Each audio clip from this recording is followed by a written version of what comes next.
Hello students, बेटा class 12th में हमने डिस्कस किया था इससे पहले कुछ मेथड्स के बारे में और the calculation of order rate and writing rate law.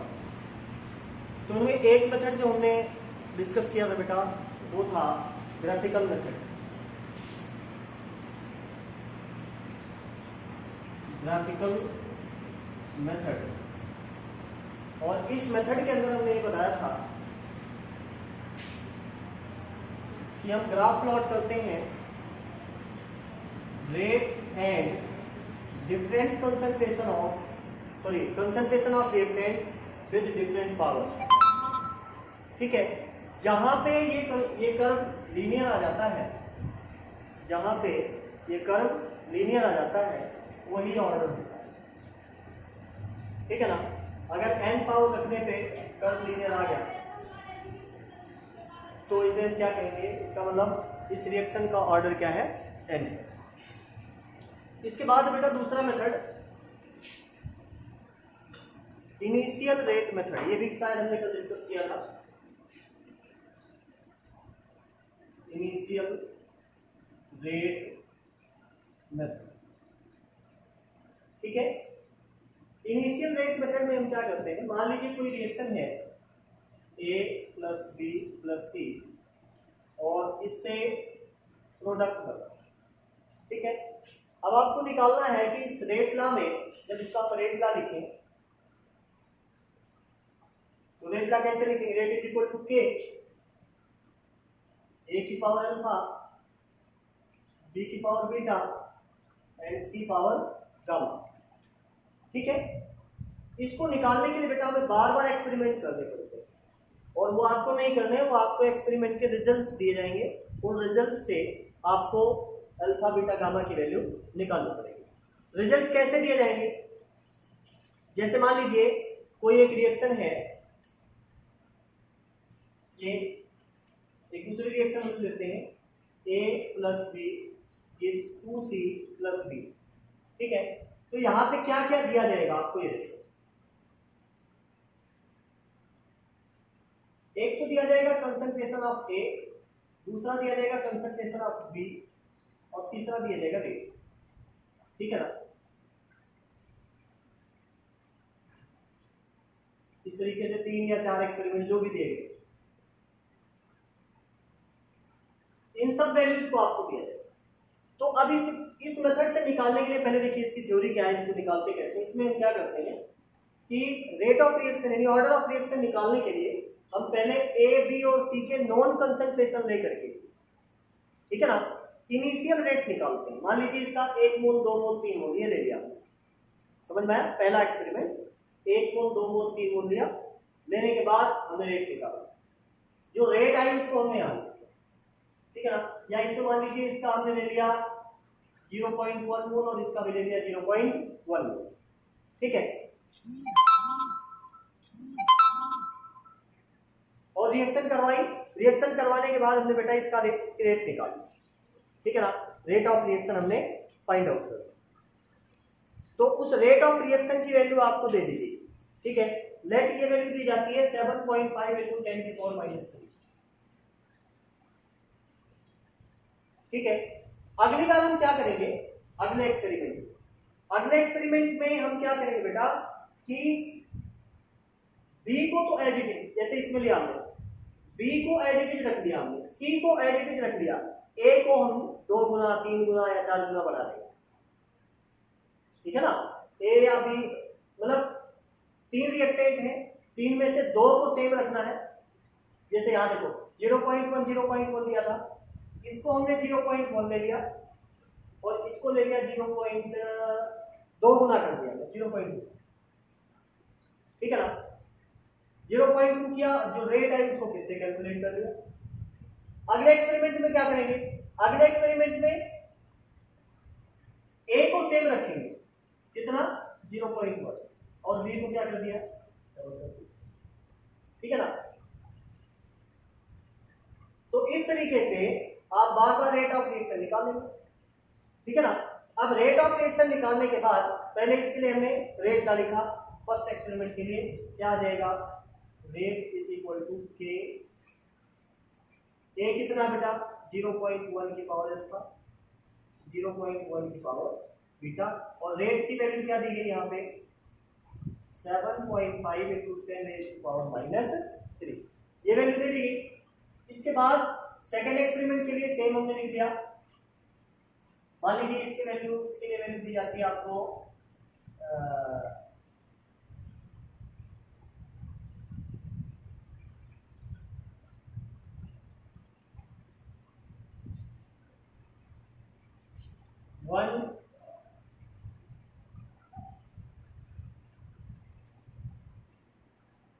1.5 into 10 की पावर -2, 1.5 इंटू 10 की पावर -2, ठीक है। अभी हो गया 1.5 इंटू 10 की पावर -2 इज इक्वल टू के 0.2 पावर अल्फा 0.1 पावर बीटा, ठीक है। यानी एक को सेम रखना है, बाकी सबको क्या कर देना है, सॉरी एक को डबल लेना है, बाकी सबको सेम रखना है। तो बेटा ऐसा जब किया जाता है ना, तो जो रेट ऑफ रिएक्शन आई है वाली, ठीक है ना, इसमें देखो बी तो सेम ही है, इसका मतलब बी का तो कोई इफेक्ट पड़ा नहीं, रेट में जो चेंज आया वो किसकी वजह से आया, ए की वजह से आया, ठीक है ना। तो अब हम क्या करेंगे, इन दोनों को एक दूसरे से, जैसे हमने इसको डिवाइड कर दिया, देखो बेटा इसको मैं लिख सकता हूँ 15 इंटू 10 की पावर -3, 15 इंटू 10 की पावर -3। जब इसको डिवाइड करेंगे ये कैंसिल हो जाएगा, के कैंसिल हो जाएगा, ये कैंसिल हो जाएगा, ये आ गया 1/2 इज इक्वल टू 0.1 बाई 0.2, और इसकी पावर अल्फा, इसकी पावर अल्फा, तो पूरे की पावर क्या आ जाएगी अल्फा, ठीक है ना। ये 1/2 की पावर अल्फा और यहाँ पे 1/2 की पावर 1। अगर बेस सेम है तो पावर भी क्या होगी सेम, यहाँ से अल्फा की वैल्यू क्या आ गई। ऐसे अब बीटा के लिए निकालिए, बीटा के लिए ये एक्सपेरिमेंट लिख लिया हम, ठीक है ना। इस एक्सपेरिमेंट को हमने किया तो यहाँ पर भी मान लीजिए यही आ जाता है 1.5 इंटू 10 की पावर -2। यहाँ भी जब आप बीटा निकालेंगे तो बीटा की वैल्यू क्या आ जाएगी, सेम आ जाएगा, बीटा इज इक्वल टू क्या आ गया 1। अब ऑर्डर क्या आएगा, order is equal to 1 with respect to A and 1 with respect to B and overall order is 2, ठीक है ना। ये जो मेथड है इसको हम कहते हैं इनिशियल रेट मेथड। इसी से मिलता जुलता एक मेथड में यहीं पे डिस्कस कर देता हूं बेटा, बिल्कुल एज इट इज यही मेथड करना है आपको, ठीक है ना। बशर्ते जैसे हमने इनिशियल रेट मेथड में क्या किया, इनिशियल रेट मेथड में तो हमने क्या किया, एक का कंसंट्रेशन डबल किया था, बाकी दोनों सेम रखे, ठीक है ना। इसमें हम क्या करेंगे, एक का कंसंट्रेशन लिमिटेड लेंगे और बाकी दोनों को बहुत एक्सेस में ले लेंगे, और जिसका कंसंट्रेशन आपने लिमिटेड लिया है उसी के कंसंट्रेशन को हम चेंज करेंगे, डबल करेंगे, ट्रिपल करेंगे या 4 गुना बढ़ा देंगे, ठीक है। तो क्योंकि ये दोनों जो एक्सेस है बहुत ज्यादा हाईली एक्सेस, जो बहुत ज्यादा एक्सेस अमाउंट में ले जाएंगे, इनके कंसंट्रेशन में अगर थोड़ा बहुत चेंज होता है तो उसका रेट ऑफ रिएक्शन पर कोई इफेक्ट नहीं पड़ेगा। क्यों नहीं पड़ेगा, क्योंकि ये इतने ज्यादा एक्सेस है। जैसे मान लीजिए, मैं कहता हूं बेटा, मान लीजिए किसी रिएक्शन में पानी की 2 मोल चाहिए, ठीक है ना, और आपने पहले से उसमें 15 mole water as a solvent use कर लिया, ठीक है ना। तो उस 15 मोल में से थोड़ा सा मान लीजिए, थोड़ा पानी, चाहे 15 की जगह 30 यूज करो, यूज तो 2 ही मोल होने हैं, या 15 की जगह आप 7.5 ml यूज करो, यूज 2 ही मोल होने हैं। तो मतलब जब बहुत ज्यादा एक्सेस अमाउंट में आप ले लेंगे तो इनके कंसंट्रेशन चेंज का कोई इफेक्ट नहीं पड़ेगा। तो ये जो मेथड है बेटा, इसको हम, बाकी सारा प्रोसीजर इनिशियल रेट मेथड से, ठीक है ना। तो नेक्स्ट मेथड पे हम चलते हैं बेटा, ये तो एज इट इज हो गया। नेक्स्ट मेथड है इंटीग्रेटेड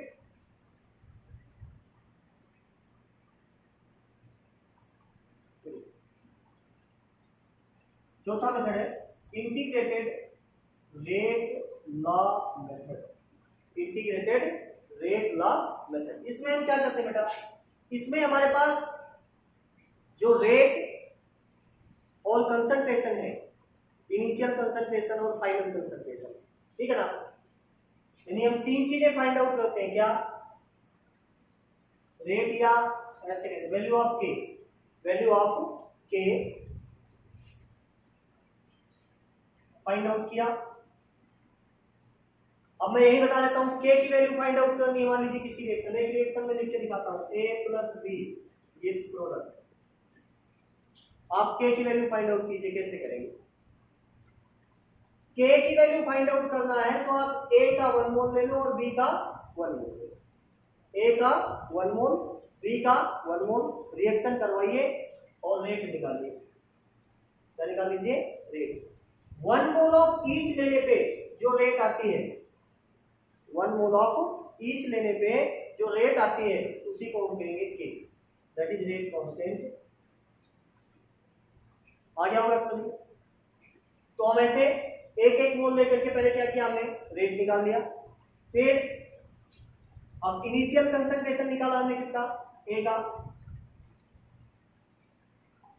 या ऐसे एक ही रिएक्टेंट लेंगे इसमें, क्योंकि ये सिंगल रिएक्टेंट के लिए आपके यहाँ सिंगल रिएक्टेंट के लिए आएगी बस। तो के फाइंड आउट किया, ए का 1 मोल लेकर के रिएक्शन स्टार्ट की, रेट निकाली, जो रेट आएगी वही क्या कहलाएगी? के, यानी रेट कांस्टेंट।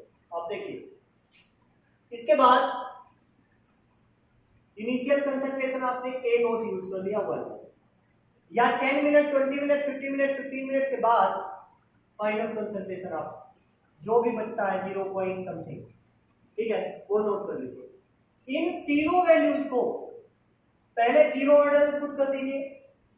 ऐसे बार बार एक्सपेरिमेंट करेंगे बेटा। पहले 1 मोल लेकर के ये तीनों निकाली, फिर 2 मोल लेकर के तीनों निकाल ली, फिर 3 मोल लेकर के तीनों निकाल ली। समझ में आ गया? और हमारे पास ये जो वैल्यूज आई, ठीक है, इन तीनों से पहले जीरो ऑर्डर में पुट किया, फिर फर्स्ट ऑर्डर में पुट किया, फिर सेकंड ऑर्डर में पुट किया, ठीक है ना। जिस ऑर्डर में पुट करने पर इन तीनों जगह से के की वैल्यू सेम आ जाती है, इन तीनों जगह से के की वैल्यू सेम आ जाती है, ठीक है ना। तो अगर के की वैल्यू जैसे जीरो ऑर्डर में सेम आ गई, जीरो ऑर्डर के लिए के की वैल्यू क्या आ गई? सेम। भाई हमने क्या निकाला? ए नोट और ए, और के फाइंड आउट कर लिया। इसके लिए पहले 1 मोल से, फिर 2 मोल से, फिर 3 मोल से, ठीक है ना। इसमें एक चीज और आप चाहिए, टाइम। टाइम आपको फिक्स रखना है, हर 10 मिनट के बाद, ठीक है ना। इस एक्सपेरिमेंट को किया तब भी फाइंड ए की वैल्यू निकालेगा आफ्टर 10 मिनट, इसमें भी आफ्टर 10 मिनट, इसमें भी आफ्टर 10 मिनट, ठीक है ना। और तीनों में के की वैल्यू फाइंड आउट करेंगे। के की वैल्यू फाइंड आउट करने के लिए आप कौन सी इक्वेशन यूज करेंगे?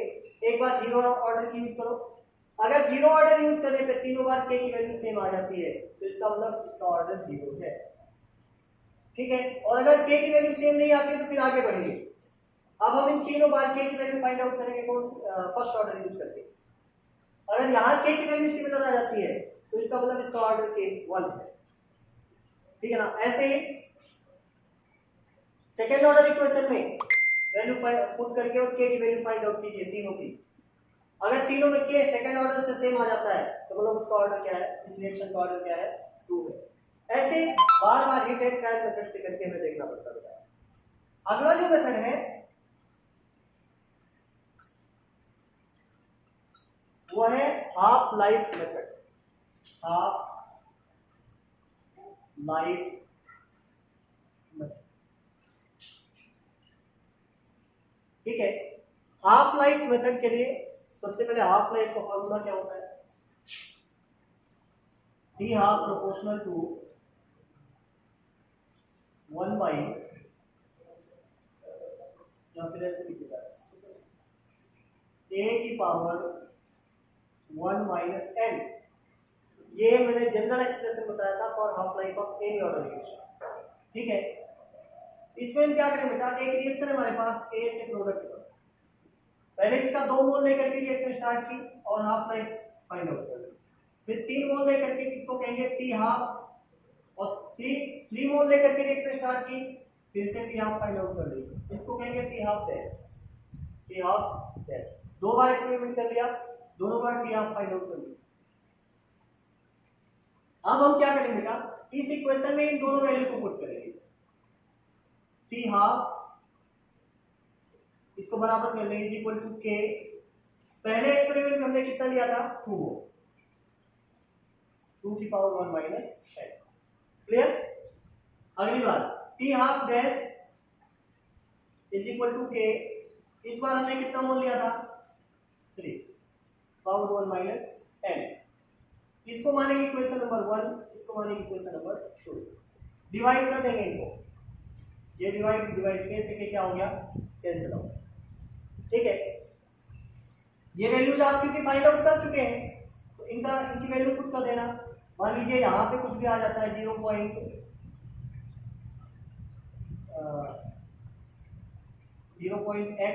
और ये आ जाता है 0.y। ठीक है, आवर्स में, या फिर ऐसे लिखिए, ये आ जाता है x मिनट, ये आ जाता है y मिनट। ठीक है, अब क्या आ गया, x बटे y इज इक्वल टू 2/3 की पावर 1 माइनस 10। इसके बाद दोनों साइड लॉग ले लो, log x by y is equal to 1 minus n log of 2/3। 2/3 log 2 minus log 3, x by y log x minus log y। ये x y क्योंकि आपने major किया वो वैल्यू पुट कर देते हैं। अब इस मेथड से आप क्या निकाल सकते हैं, n की वैल्यू फाइंड आउट कर सकते हैं। ठीक है, तो ये है बेटा half life method for calculation of order. n क्या था यहाँ पे, ऑर्डर। ठीक है,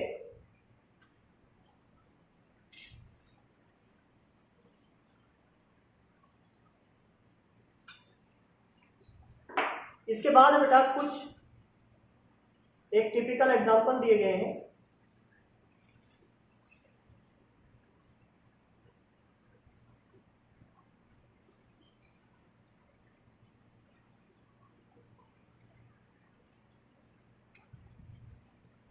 जैसे फर्स्ट ऑर्डर रिएक्शन का एक एग्जांपल इन्होंने दिया है कि decomposition of nitrogen dinitrogen pentoxide, decomposition of dinitrogen pentoxide N2O5 का डिकम्पोजिशन होता है। ठीक है ना, क्या बनेगा, N2O4 प्लस हाफ O2,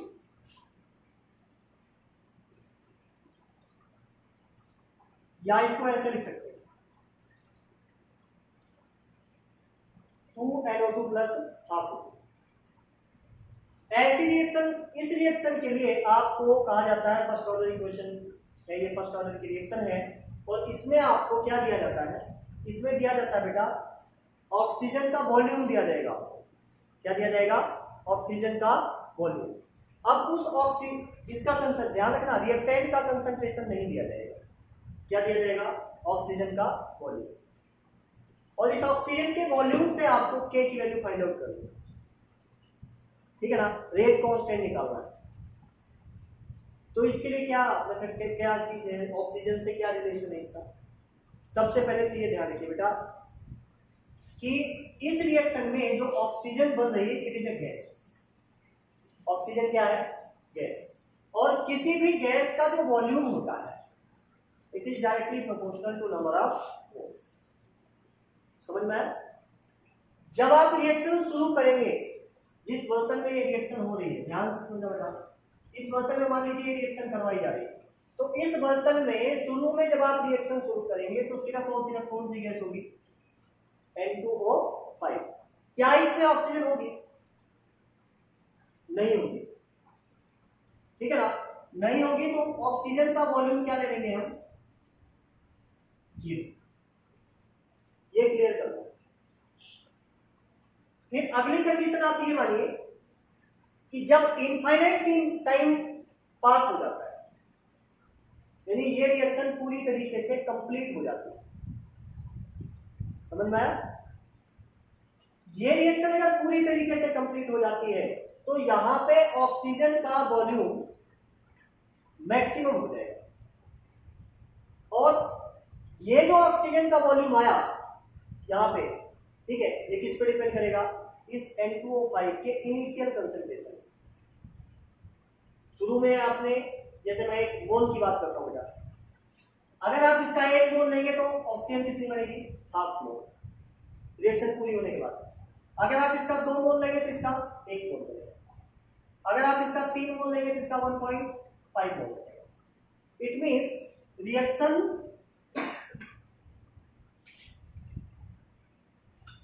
आपने क्या देखा कि eight infinite time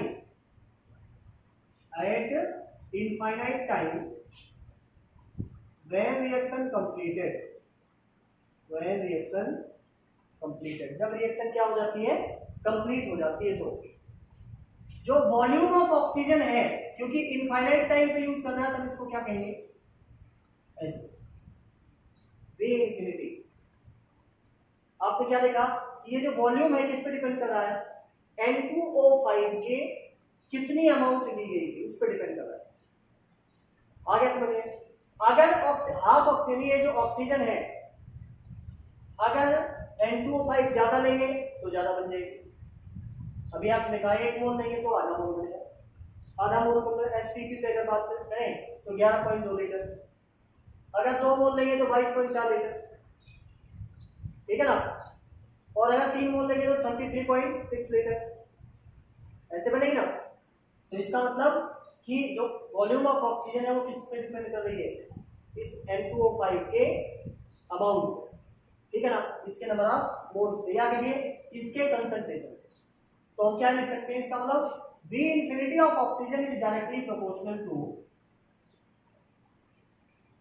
initial concentration of N2O5, जिसको हम नोट करते हैं A नोट से, किससे, A नोट से।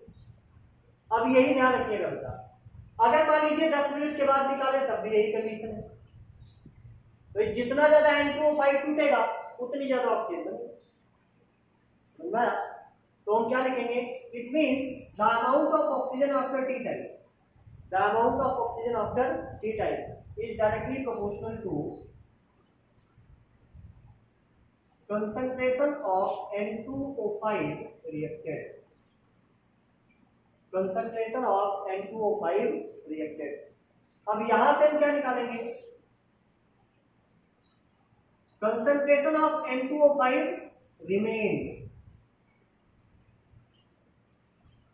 ये कैसे निकालेंगे, ये निकालेंगे बेटा टोटल कंसंट्रेशन जो लिया गया उसमें से रिएक्टेड घटा दीजिए, ठीक है ना, यानी इसको हम कहते हैं ए कैसे निकाला जाएगा, V इंफिनिटी माइनस V। और अब देखिए यही वैल्यू उठा करके आप फर्स्ट ऑर्डर में पुट कर दीजिए, कैसे, फर्स्ट ऑर्डर इक्वेशन क्या थी, A is equal to 2.303 by T log of A naught over A, या 2.303 बाई T लॉग ऑफ। अब देखिए A नोट किसके बराबर है, V इंफिनिटी, किसके बराबर है, V इंफिनिटी, और A किसके बराबर है, V इंफिनिटी माइनस, ठीक है। इस तरीके से अगर आपको कंसंट्रेशन नहीं दिया गया तब भी आप K की वैल्यू फाइंड आउट कर सकते हैं, ठीक है। तो ऐसी और भी बहुत सारी रिएक्शन बेटा जिनमें आपको आगे आप ग्रेजुएशन वगैरह में पढ़ते हैं इसको फर्स्ट ईयर में, तो वहां पे डायरेक्ट फर्स्ट ऑर्डर की बजाय, डायरेक्ट कंसंट्रेशन की बजाय कंसंट्रेशन से रिलेटेड बहुत सारी चीजें दी जाती हैं, ठीक है। तो आज के लिए बेटा इतना ही, आगे हम कल बात करेंगे, ठीक है, नेक्स्ट वीडियो में।